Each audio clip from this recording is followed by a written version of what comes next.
is first lesson of biology and the name of chapter is the living world. So in this chapter we will discuss about these topics in living words. So कौन कौन से topic हैं living words में इस video में discuss करूंगी। तो सबसे पहले हम कौन कौन से टॉपिक कवर होते हैं इस चैप्टर में ये देख लेते हैं। सो आपको यहाँ पर दिया गया है कि in living words first topic is introduction, यानी कि लिविंग वर्ड्स जो है यानी कि बायोलॉजी का फर्स्ट चैप्टर हम लोग स्टार्ट कर रहे हैं, तो इसमें इंट्रोडक्शन है। सेकेंड आपका टॉपिक दिया गया है कैरेक्टर्स ऑफ लाइफ, लाइफ के कौन कौन से कैरेक्टर्स होते हैं इसके बारे में डिस्कस करना है।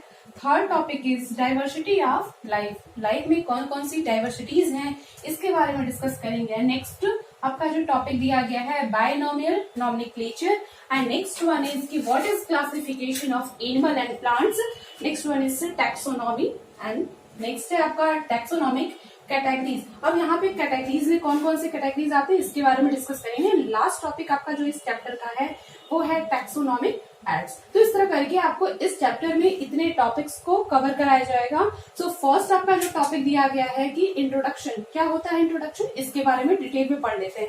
ठीक है, सबसे पहले अगर आप बायोलॉजी पढ़ रहे हो तो क्या होता है बायोलॉजी, इसमें देख लेते हैं। ठीक है, बायोलॉजी को जनरली हम करते क्या है कि ये बहुत ही हम कह सकते हैं कि इजी सब्जेक्ट है, लेकिन इसके जो वर्ड्स होते हैं वो बहुत ही कॉम्प्लेक्स या कॉम्प्लिकेटेड होते हैं, जो बोलने में हमें क्या होता है बहुत ही टंग रोल करना पड़ता है। जैसे कि बायोलॉजी है, उसी तरह जैसे मान लीजिए कि बायोलॉजी के बहुत सारे ऐसे वर्ड है, माइटोकॉन्ड्रिया है या गोल्जी बॉडी है या एंडोप्लाज्मिक रेटिकुलम है। अगर इसकी हिंदी को अगर देखा जाए, सपोज कि अगर एंडोप्लाज्मिक रेटिकुलम हम शॉर्ट में आपको ER लिख रहे हैं, तो इसकी अगर हिंदी आप देखते हो तो क्या है, ये अंतःप्रद्यपयी जालिका, ये हिंदी है इसकी।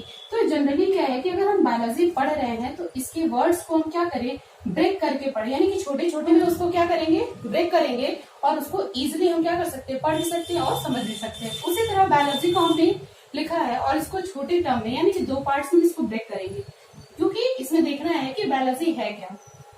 फर्स्ट आपका वर्ड दिया गया है बायो। बायो मीन्स होता क्या है, लाइफ।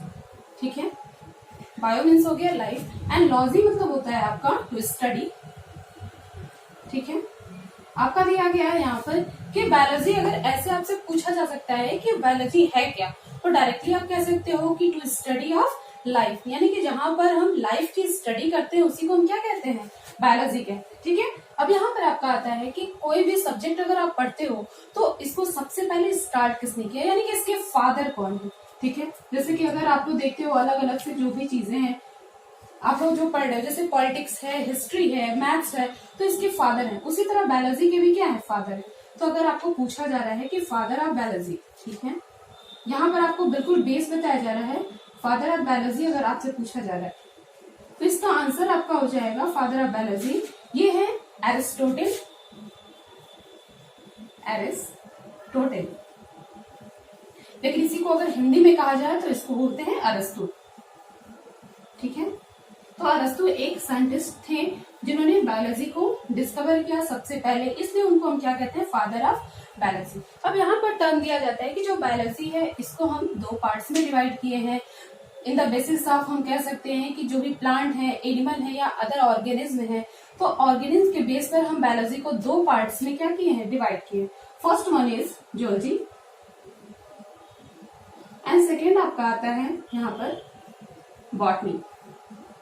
ठीक है, सेकेंड आपका हो गया बॉटनी। अब यहाँ पर देखते हैं कि बायोलॉजी जो है इसके फादर हो गए अरस्तु या एरिस्टोटल, लेकिन अब जूलॉजी और बॉटनी दोनों के अगर फादर की बात करते हैं तो जूलॉजी के जो फादर हैं इनके फादर भी क्या है, कौन है, एरिस्टोटल। ठीक है, इनको हम अरस्तु कहते हैं, लेकिन बॉटनी के फादर यहाँ पर चेंज हो जाते हैं। बॉटनी के फादर कौन है, थियोफ्रेस्टस। थियोफ्रेस्टस। इस तरह करके आपको बायोलॉजी का बिल्कुल बेस पता चल गया कि बायोलॉजी है क्या। इसको अगर 2 पार्ट्स में ब्रेक करते हैं तो इसमें किसकी स्टडी हम करेंगे, बायोलॉजी को हम कितने पार्ट्स में डिवाइड किए हैं। First one is zoology and second one is botany. दोनों में हम किसकी स्टडी करते हैं, जूलॉजी में हम क्या करते हैं कि एनिमल्स की स्टडी करते हैं। ठीक है, एनिमल्स जितने भी होते हैं तो उसकी स्टडी हम किसमें करते हैं, जूलॉजी में। बॉटनी में किसकी स्टडी करेंगे, प्लांट की। ठीक है, इस तरह करके हम क्या किए कि बायो को या बायोलॉजी को हमने 2 पार्ट्स में बांट दिया, जूलॉजी और बॉटनी, और दोनों के फादर्स के बारे में हमने बताया कि जूलॉजी के फादर कौन है, अरस्तु या एरिस्टोटल, और बॉटनी के कौन है, थियोफ्रेस्टस। सो नेक्स्ट आपका टॉपिक हो जाएगा कि what is the characters of life. अब यहाँ पर लाइफ की अगर बात हमने की है तो लाइफ किसकी होती है, किसी भी लिविंग ऑर्गेनिज्म की। सो हमारा चैप्टर भी यही है, लिविंग वर्ल्ड। तो हमें ये जानना है कि लिविंग होता क्या है, व्हाट इज लिविंग, इसके कैरेक्टर्स क्या है, हम कैसे पहचानेंगे, कैसे आइडेंटिफाई करेंगे कि ये लिविंग बींग्स के कैरेक्टर हैं, ये नॉन लिविंग के। लेकिन हमको पढ़ना क्या है, लाइफ के कैरेक्टर्स यानी कि लिविंग के कैरेक्टर्स। सो इसके बारे में डिस्कस करते हैं कि what is living. The students we will discuss about living. So living के बारे में हम डिस्कस करते हैं कि लिविंग होता क्या है। अभी हमने आपको बताया कि लिविंग के बारे में, ये चैप्टर ही है आपका द लिविंग वर्ल्ड। तो क्या होते हैं लिविंग, इसके बारे में डिस्कस करते हैं। ठीक है, आपका एक डेफिनेशन है कि the object exhibiting growth, development, reproduction, respiration and other characteristics of life are designated as living beings. इसका मतलब क्या है कि कोई भी ऐसा ऑब्जेक्ट, अगर ऑब्जेक्ट की बात कर रहे हैं या ऑर्गेनिज्म की बात करते हैं, तो कोई भी ऐसा ऑर्गेनिज्म जिसकी बॉडी के अंदर क्या हो, ये ग्रोथ का प्रोसेस हो, यानी कि वो क्या करे, उसका साइज क्या करे, इंक्रीज कर जाए।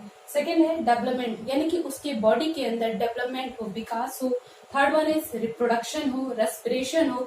जैसे कि आप लोग जानते हो कि अगर मान लीजिए कि कोई भी फंक्शन अगर बॉडी में होता है, जैसे ग्रोथ हुआ, कोई भी अगर बच्चा है तो वो क्या होता है, अगर सबसे स्टार्टिंग फेज में जब उसका बॉर्न होता है, जब वो जन्म लेता है, तो बिल्कुल क्या होता है, स्मॉल साइज में होता है। और जैसे जैसे उसकी बॉडी में क्या होता है, सेल डिविजन्स होते हैं, यानी कि सेल का जो नंबर होता है और मास होता है वो इंक्रीज करते जाता है। तो ये किसके फैक्टर्स हो रहे हैं, किसके कैरेक्टर्स हो रहे हैं, लिविंग्स के। तो ये आपको यहाँ पर डेफिनेशन मिल रहा है कि वो कोई भी ऑब्जेक्ट जिसके बॉडी के अंदर growth, development, reproduction, respiration and other type के भी क्या होते हैं, कैरेक्टर्स पाए जाते हैं उसके लाइफ में, तो इसको हम क्या कहेंगे, लिविंग बीइंग्स कहेंगे। ठीक है, चाहे वो एनिमल हो चाहे वो प्लांट हो। तो ये आपका डेफिनेशन मिल गया कि what is living beings. Living beings हम कैसे आइडेंटिफाई करेंगे, यहाँ से आपको क्लियर हो रहा है। कोई भी ऑब्जेक्ट या कोई भी ऑर्गेनिज्म जिसके बॉडी के अंदर ये सारे फंक्शंस पाए जाते हो, उसको हम क्या कहेंगे, लिविंग बीइंग्स। अब यहाँ पर आपको मिल गया कि लिविंग बीइंग्स, अभी हमने जान लिया कि इसकी डेफिनेशन क्या है। अब यहाँ पे यूनिक फीचर्स कौन कौन से हैं, कैसे हम आइडेंटिफाई करेंगे, कौन कौन से ऐसे फीचर हैं लिविंग बीइंग्स के, तो इसके बारे में देख लेते हैं। दिया गया है कि लिविंग बीइंग्स के unique features of the living beings, कौन कौन से फीचर्स है। First one is growth, second one आपका जो दिया गया है वो है रिप्रोडक्शन, थर्ड वन आपका दिया गया है metabolism and fourth one is consciousness. तो ये आपके 4 इंपॉर्टेंट फैक्टर्स हैं लिविंग बीइंग्स के। अब यहाँ पर डिस्कस करते हैं कि व्हाट इज ग्रोथ। ग्रोथ होता क्या है ये देखते हैं।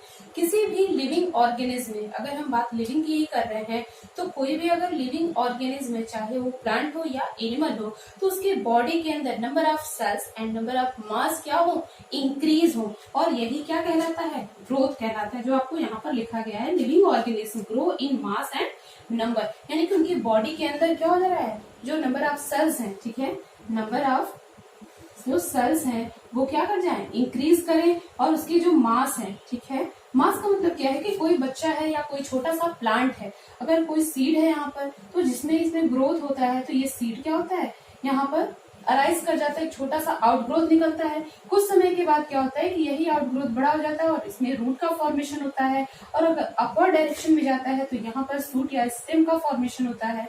और कुछ समय के बाद जैसे ही ये मैच्योर होने पर यहाँ पर आपको एक प्लांट लाइक स्ट्रक्चर दिखने लगता है। ठीक है, ये रूट का फॉर्मेशन, यहाँ पे लीफ का फॉर्मेशन होगा और यहाँ पर क्या हो जाता है, फ्लावर का। तो इसमें ये क्या हो जाता है, ग्रोथ हो जाता है। जैसे जैसे सेल्स क्या हो रहे हैं, इंक्रीज हो रहे हैं और साइज भी क्या कर रहा है, इंक्रीज करते जा रहा है। तो ये क्या है, ग्रोथ के कैरेक्टर है और आपके लिविंग बीइंग्स को ये कैरेक्टर को शो कर रहा है कि इस लिविंग बीइंग्स में क्या हो रहा है, ग्रोथ पाया जा रहा है। उसी तरह ह्यूमंस में भी होता है। लेकिन यहाँ पर आपको एक चीज क्लियर करना है कि इन केस ऑफ प्लांट जो ग्रोथ होता है, ठीक है, वो क्या होता है, लाइफ टाइम होता है। लाइफ टाइम पे अगर देखा जाए तो यहाँ पर प्लांट के केस में ये ग्रोथ जो होता है हमेशा इंक्रीज करता रहता है, इस वे में चलता रहता है। लेकिन in case of human beings ये ग्रोथ क्या होता है, एक सर्टेन टाइम पीरियड के लिए होता है। ठीक है, अगर मान लीजिए कि ह्यूमन बीइंग्स है, अगर छोटा सा बच्चा ही है तो उसमें ग्रोथ हुआ, नंबर ऑफ सेल्स इंक्रीज किए, उसकी बॉडी में जो मास है वो इंक्रीज कर रहा है। लेकिन उसका जब एडल्ट पीरियड आता है, जब वो यंग स्टेज पर जब आ जाता है, मैच्योर हो जाता है, तो वहां पर धीरे धीरे उसकी ग्रोथ क्या हो जाता है, स्लो हो जाता है। और एक लास्ट पीरियड, एक लिमिटेड स्टेज पर उसकी ग्रोथ क्या हो जाती है, स्टॉप हो जाती है। तो इस तरह करके आप ग्रोथ देख सकते हो। तो ग्रोथ में अगर दिखाया गया है कि अगर लिविंग बीइंग्स के फीचर्स आपको दिए जा रहे हैं तो कोई भी अगर लिविंग बींग्स है, ह्यूमंस हो या प्लांट्स हो या अदर कोई भी ऑर्गेनिज्म है, तो इसमें आपको सबसे इंपॉर्टेंट क्या रखना है कि number of cells and number of mass ये क्या करते हैं, इंक्रीज करते हैं। तो ये क्या है, लिविंग बींग्स के फीचर्स है। अब ये ग्रोथ जो हो रहा है, जैसे कि मान लीजिए अगर नॉन लिविंग की बात करते हैं, जैसे कि सैंड पार्टिकल है या माउंटेन है, तो ये भी क्या होता है, ग्रोथ करता है। लेकिन ग्रोथ हो कैसे रहा है ये समझ लो। कोई भी माउंटेन है, ये छोटा सा आपको दिखता है तो यहाँ पर देखते हो, लेकिन जैसे जैसे समय बीतता है, हम बहुत साल के बाद अगर देखते हो तो ये माउंटेन क्या हो जाता है, बहुत ज्यादा इंक्रीज कर जाता है। तो क्या ये भी ग्रोथ है? हाँ बिल्कुल है, ये भी ग्रोथ है। लेकिन उसी तरह सैंड पार्टिकल का अगर देखते हैं तो यहाँ पे छोटा सा देखते हो कि यहाँ पे सैंड के पार्टिकल्स पड़े होते हैं, लेकिन जैसे जैसे यहाँ पर भी समय बीतता जाता है तो ये सैंड का पार्टिकल क्या हो जाता है, यहाँ पर एक्युमुलेशन होने लगता है सैंड पार्टिकल्स की। तो यहाँ पर भी आप कह सकते हो क्या सैंड पार्टिकल पहले इतना सा था और धीरे धीरे इनकी साइज में क्या हो रहा है, इंक्रीजमेंट हो रहा है। तो क्या ये भी ग्रोथ है? हाँ 100% है ग्रोथ। लेकिन यहाँ पर आपको देखा जाए कि ये नॉन लिविंग के बीच में हो रहा है, ये नॉन लिविंग है, सैंड पार्टिकल हुआ या माउंटेन हुआ, ये भी क्या हो रहा है, ग्रोथ तो कर रहा है। लेकिन इसमें नंबर ऑफ सेल्स इंक्रीज नहीं कर रहे, ये सेल इंक्रीज नहीं कर रहे हैं, सिर्फ और सिर्फ क्या हो रहा है, इसमें मास इंक्रीज कर रहा है। ठीक है, तो यहाँ पर आप कह सकते हो कि यहाँ पर जो भी सैंड पार्टिकल है या माउंटेन्स के जो छोटे छोटे पार्टिकल्स हैं, उसका एक्युमुलेशन होने लगता है, यानी कि वो एक समान क्या होता है कि यहाँ पे थोड़े से सैंड पार्टिकल है और यहाँ पे जैसे जैसे सैंड पार्टिकल एक्युमुलेट हो रहा है तो इसका साइज क्या कर रहा है, इंक्रीज कर रहा है। लेकिन हमें लिविंग बींग्स में देखना क्या है कि ग्रोथ जो हो रहा है उनकी बॉडी में, जब हम उसको कैरेक्टरिस्टिक फीचर्स या एक डिफाइनिंग फैक्टर के रूप में लेते हैं ग्रोथ को, तो यहाँ ग्रोथ जो होगा वो क्या होगा, इंटरनल ग्रोथ के रूप में लिया जाएगा। ठीक है, इंटरनल ग्रोथ। अगर किसी भी लिविंग बॉडी के अंदर इंटरनल ग्रोथ अगर हो रहा है तो ग्रोथ कैसा हो जाएगा, हमारा एक डिफाइनिंग फैक्टर के रूप में माना जाएगा। ठीक है, अगर हम देखते हैं यहाँ पर कि multicellular organism and unicellular organism की अगर बात करते हैं तो यहाँ पर आपको दो टर्म और मिलेंगे कि यहाँ पर मल्टीसेलर क्या है और यूनिसेलर। कोई भी ऑर्गेनिज्म अगर यूनिसेलर यानी कि उसकी बॉडी का जो स्ट्रक्चर है वो सिर्फ और सिर्फ क्या है, एक सेल से बना होता है, सिर्फ सिंगल सेल से, तो उसको हम क्या कहेंगे, यूनिसेलर ऑर्गेनिज्म। तो इसमें ग्रोथ और रिप्रोडक्शन दोनों क्या होता है, एक ही टाइप का होता है। क्योंकि आप देख लो जनरली अगर अमीबा, ये क्या है, अमीबा एक मान लो कि आपका एक एनिमल छोटा सा, ठीक है, ऑर्गेनिज्म है जो प्रोटोजोआ से बिलोंग करता है, तो ये स्ट्रक्चर में ऐसा होता है, बिल्कुल ऐसा दिखेगा, ये सिंगल सेल्ड होता है। तो इसमें होता क्या है कि ये ग्रोथ होगा इसमें, तो इसकी साइज इंक्रीज कर जाएगी और जैसे जैसे साइज इंक्रीज करती है तो ये मैच्योर भी होता जाता है और मैच्योर होने के साथ साथ क्या करता है, ये दो पार्ट्स में ब्रेक कर जाता है ऐसे।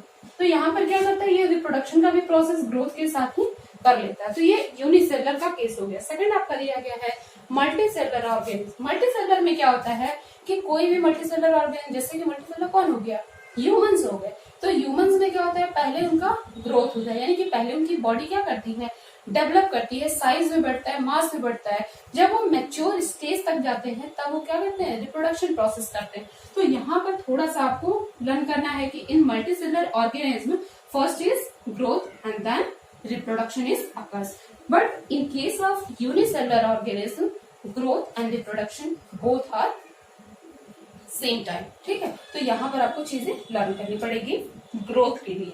तो यहाँ पर आपको ये सब है ग्रोथ। सेकेंड आपका जो यूनिक फीचर दिया गया है रिप्रोडक्शन। क्या होता है रिप्रोडक्शन, इसके बारे में जानते हैं। जनरली जो रिप्रोडक्शन होता है ये टू टाइप्स के होते हैं। First one is sexual reproduction, second आपका जो होता है वो एसेक्सुअल रिप्रोडक्शन होता है। दोनों का मतलब क्या है ये समझ लेते हैं। तो यहाँ पर हमने आपको बताया रिप्रोडक्शन के बारे में। क्या होता है रिप्रोडक्शन, रिप्रोडक्शन का मतलब क्या है कि हम अपनी बॉडी को, ठीक है, कोई भी अगर ऑर्गेनिज्म है वो अपनी ऑर्गेनिज्म यानी कि अपनी जनसंख्या बढ़ाता है, यानी अपनी जैसे बॉडी को क्या करता है, एक नए फॉर्म में देता है। कोई भी पेरेंट है तो उससे क्या होता है, एक नया ऑफस्प्रिंग क्या होता है, प्रोड्यूस हो जाता है और इसी प्रोसेस को हम क्या कहेंगे, रिप्रोडक्शन। तो ये रिप्रोडक्शन जनरली जो होता है वो टू टाइप्स के होते हैं। First one is sexual and second जो होता है वो होता है एसेक्सुअल।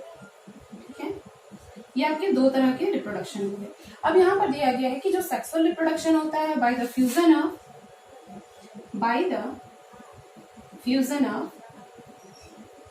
गैमेट्स, ठीक है, और ये एसेक्सुअल रिप्रोडक्शन इसमें नो फ्यूज, यहाँ पर कोई गैमेट का फॉर्मेशन नहीं होता है। एसेक्सुअल रिप्रोडक्शन यहाँ पे कोई भी बॉडी पार्ट्स है, तो मान लीजिए अगर यहाँ पर कोई एनिमल है तो उसका छोटा सा अगर बॉडी पार्ट्स है, इस बॉडी पार्ट से क्या होता है, एक नया ऑर्गेनिज्म फॉर्म कर जाता है, न्यू ऑर्गेनिज्म फॉर्म कर जाता है। तो ये हो गए आपके सेक्सुअल यानी एसेक्सुअल टाइप के रिप्रोडक्शन। ठीक है, इसी तरह हम देख सकते हैं कि जो रिप्रोडक्शन आपका हो गया ये एक यूनिक फीचर है, लेकिन आप रिप्रोडक्शन को एक डिफाइनिंग फैक्टर के रूप में नहीं ले सकते हैं जो लिविंग बीइंग्स है, क्योंकि ये रिप्रोडक्शन जो होता है ये दो तरह के तो आपके हो गए, fusion of gamete in case of living organism, लेकिन इन केस ऑफ हम देखते हैं कि अगर नॉन लिविंग में होता है तो वो भी क्या करता है, अपने साइज को इंक्रीज कर सकते हैं या बढ़ा सकते हैं, क्योंकि आप अब तक जो पढ़ रहे हो ग्रोथ पढ़े हो, ग्रोथ में जो भी ऑर्गेनिज्म क्या कर रहा है, अपने साइज को या मास को या नंबर ऑफ सेल्स को इंक्रीज कर रहा है due to presence of cell division. यानी कि अगर ह्यूमंस की बात कर रहे हैं तो ह्यूमंस में क्या होता है कि उनकी बॉडी में सेल डिवीजन का एक प्रोसेस होता है, और उसी सेल डिवीजन से क्या करता है, उनकी बॉडी में सेल के जो नंबर्स होते हैं वो इंक्रीज करते जाते हैं, बढ़ते जाते हैं। ठीक है, लेकिन जो रिप्रोडक्शन प्रोसेस है, ये रिप्रोडक्शन आपको जो दिख रहा है ये दो तरह के हो गए, सेक्सुअल एंड एसेक्सुअल। ठीक है, तो ये इस तरह करके आपके सेकंड फीचर्स हो गए। एक और एग्जांपल आपको समझा दे रहे हैं कि अगर रिप्रोडक्शन प्रोसेस है तो इसमें बहुत सारे ऐसे भी ऑर्गेनिज्म होते हैं जिनमें क्या होता है, रिप्रोडक्शन नहीं होता है लेकिन एक नए ऑर्गेनिज्म का भी फॉर्मेशन हो जाता है। जैसे म्यूल, म्यूल आपने सुना होगा कि म्यूल एक क्या है, ऑर्गेनिज्म है और ये लिविंग भी है। तो ये म्यूल जो होता है ये इसमें रिप्रोडक्शन प्रोसेस नहीं होता है। ठीक है, रिप्रोडक्शन जो होता है ये नहीं पाया जाता है, लेकिन फिर भी म्यूल का फॉर्मेशन, म्यूल क्या होता है, प्रोड्यूस कर जाता है, इसका फॉर्मेशन हो जाता है। ठीक है, अब कैसे होता है इसके बारे में समझ लेते हैं। यहाँ पर दिया गया है आपका कि जब फीमेल हॉर्स, ये जो म्यूल है आपका ये कैसे फॉर्म करता है, तो ये female horse plus male donkey.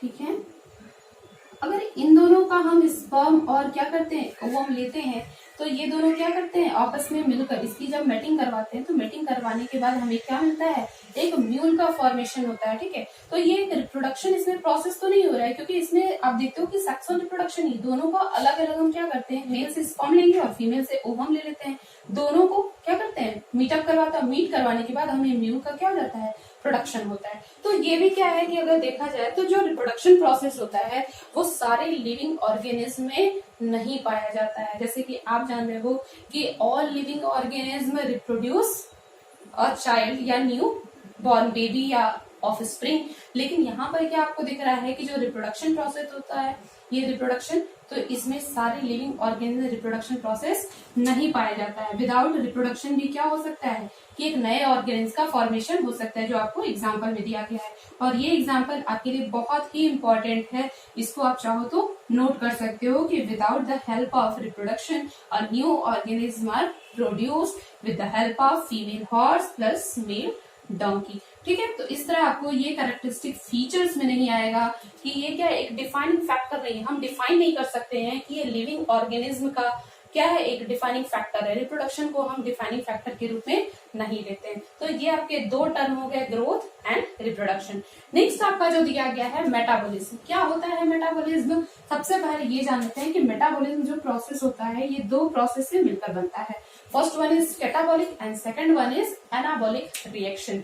Generally जो मेटाबॉलिक प्रोसेस होता है ये हमारी बॉडी के इंटरनल साइड पर होता है। ठीक है, यानी कि हम कह सकते हैं कि हमारी बॉडी जैसे डाइजेशन वगैरह है तो उस तरह क्या होता है कि मेटाबॉलिक प्रोसेस होता है। इसमें दो प्रोसेस इन्वॉल्व होते हैं, first one is anabolic and second one is catabolic. दोनों में क्या होता है इसके बारे में समझ लेते हैं। का दिया गया है मेटाबॉलिज्म। मेटाबॉलिक प्रोसेस जो होता है involve two type of process, दो प्रोसेस इसमें क्या होते हैं, इन्वॉल्व होते हैं। ठीक है, फर्स्ट आपका जो होता है एनाबॉलिक, ये है anabolic and second one is catabolic. ये दो प्रोसेस इन्वॉल्व होते हैं, यानी कि जो दो प्रोसेस आपको दिया गया है एनाबॉलिक एंड कैटाबॉलिक, जब दोनों को मर्ज करते हैं तो आपको क्या मिलता है, मेटाबॉलिक प्रोसेस। अब यहाँ पर देख लेते हैं कि एनाबॉलिक और कैटाबॉलिक प्रोसेस में होता क्या है। यहाँ पर कि एनाबॉलिक प्रोसेस में कोई भी मटेरियल या कोई भी हम कह सकते हैं एलिमेंट ऐड हो जाते हैं और ऐड होकर एक नया कंपाउंड बनाते हैं। सपोज हम ए ले रहे हैं, ठीक है, कोई भी कंपाउंड है प्लस बी और ये दोनों ऐड होकर क्या मिल रहा है, सी मिल रहा है। ठीक है, कोई भी कंपाउंड आप कह सकते हो, कोई ए क्या है, एलिमेंट है, या कोई भी आप कह सकते हो थिंग है। तो यहाँ पर ए हमने लिया और बी लिया, दोनों को ऐड करके एक नया कंपाउंड मिला C। इसी तरह अगर कैटाबॉलिक में कह रहे हैं तो इसमें क्या हो जाता है कि यहाँ पर मान लो कि C है, ठीक है, कोई कंपाउंड बना हुआ है, तो कैटाबॉलिक में क्या होता है कि ये ब्रेक कर जाता है A+D, ठीक है। तो यहाँ पर आपको लर्न करना है कि catabolic process compounds are break down in the smaller particle and this process is called as catabolic process. और यहाँ पे ब्रेक डाउन नहीं होता, यहाँ पे एक नया फॉर्मेशन हो जाता है एक नए कंपाउंड का, ठीक है। तो ये हो गया आपका मेटाबॉलिक प्रोसेस। मेटाबॉलिज्म जो होता है ये in case of living beings में होता है। सो मेटाबॉलिज्म को हम क्या करते हैं, एक डिफाइनिंग फैक्टर के रूप में लेते हैं। तो फर्स्ट आपका हो गया ग्रोथ, ये आपका ग्रोथ, ये क्या है, defining factor of living beings. Reproduction को हम डिफाइनिंग फैक्टर के रूप में नहीं लेते हैं, मेटाबॉलिज्म भी क्या है, एक डिफाइनिंग फैक्टर के रूप में इसको लिया जाता है। फोर्थ आपका दिया गया है कॉन्सियसनेस। कॉन्सियसनेस का मतलब क्या है कि अगर मान लीजिए कि कॉन्सियस का मतलब क्या होता है कि अगर हमारे बॉडी में सेंस, ठीक है, कोई भी लिविंग ऑर्गेनिज्म है, जैसे मान लो लिविंग में क्या है, सॉरी नॉन लिविंग में क्या है आपका कि अगर मान लीजिए टेबल है, चेयर है या कुछ भी है, जैसे ये बोर्ड ही है, जैसे मार्कर है, तो इसको अगर हम क्या कर देते हैं कि कहीं अगर थ्रो आउट कर देते हैं, अगर मार्कर है तो इसको हम थ्रो आउट कर देते हैं, लेकिन जहां ये पड़ा रहेगा तो ऐसा थोड़ी नहीं कि इसको हाँ कोई इफेक्ट पड़ेगा, नहीं भैया उसने मुझे फेंका तो मैं उसे क्यों ना फेंकू, ऐसा कुछ नहीं होता है। इसके साथ बोर्ड को है तो आप बोर्ड को इसको क्या करते हो, अगर बीट करोगे तो ये थोड़ी नहीं कि आपको पलट कर ये भी बीट करेगा, ऐसा कुछ नहीं है। यानी कि इसके अंदर नॉन लिविंग के अंदर क्या होता है, कोई सेंस नहीं होता है। लेकिन इन केस ऑफ लिविंग का अगर देखते हैं तो किसी पर्सन को आप क्या करते हो, वन स्लैप दो, ठीक है, वन स्लैप देने के बाद क्या होता है, सामने वाला बंदा जिसको आप स्लैप दे रहे हो वो पलट कर आपको रिस्पॉन्ड तो करेगा, या तो वो भी आकर आपको एक स्लैप दे, या तो आकर आपसे पूछेगा कि आपने उसको स्लैप क्यों दिया, ठीक है। यानी कि आपका क्या है कि ये रिस्पॉन्ड करना, यानी कि आप सेंस कर रहे हो। तो ये सेंस करना क्या है, एक लिविंग बींग्स के कैरेक्टरिस्टिक फीचर्स, ठीक है, ये लिविंग बींग्स के कैरेक्टरिस्टिक फीचर्स। तो इस तरह करके आपको मिला कि कौन कौन से फीचर्स हो गए, कौन से डिफाइनिंग फैक्टर हो गए। डिफाइनिंग का मतलब ये है कि हम लिविंग बींग्स को कैसे डिफाइन करें। मेनली उसमें क्या होगा, ग्रोथ प्रोसेस होगा, मेटाबॉलिज्म होगा, कॉन्शियसनेस होगा, जिसमें वो सेंस कर सकता हो। तो इस तरह करके आपको 3 ऐसे मिल गए टर्म जो लिविंग बींग्स के डिफाइनिंग फैक्टर के रूप में इसको ऐड किया जाता है।